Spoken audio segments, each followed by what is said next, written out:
नमस्कार जय जगन्नाथ स्वागत करुच्ची आपण मानक मो यूट्यूब चैनल ओडिया गाल मामा को।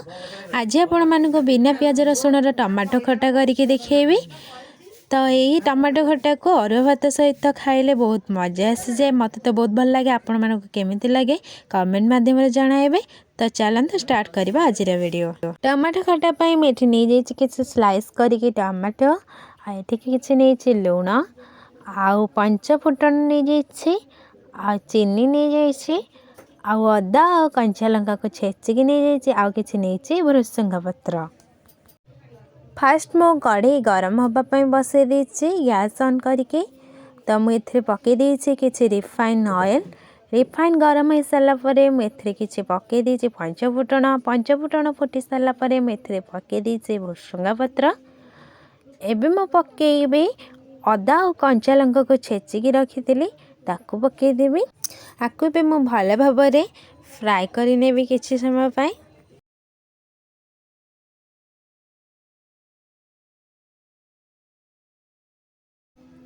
किछि समय फ्राए हो सारा कलर पाई मुझे पकई देछि किछि काश्मीरी लंका गुंड। एबे मु पकईदेवी काटिकी रखिथिबा टमाटो को ताकू भल भाव मिक्स करनेबी।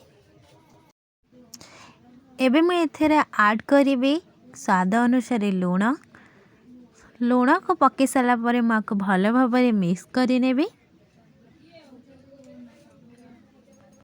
एबे या मु भल मिक्स करनी आपको मो 5 ରୁ 7 मिनट जाए एमती कवर करनेबी।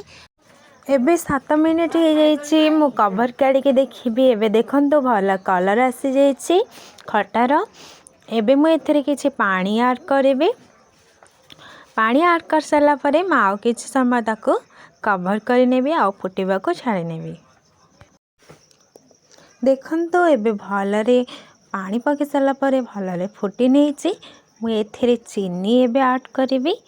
आपन को जेतिकी चीनी आवश्यक आपन सेतिकी चीनी नहीं पारिबे। चीनी को पकई सारी माको भलरे मिक्स करनेबी।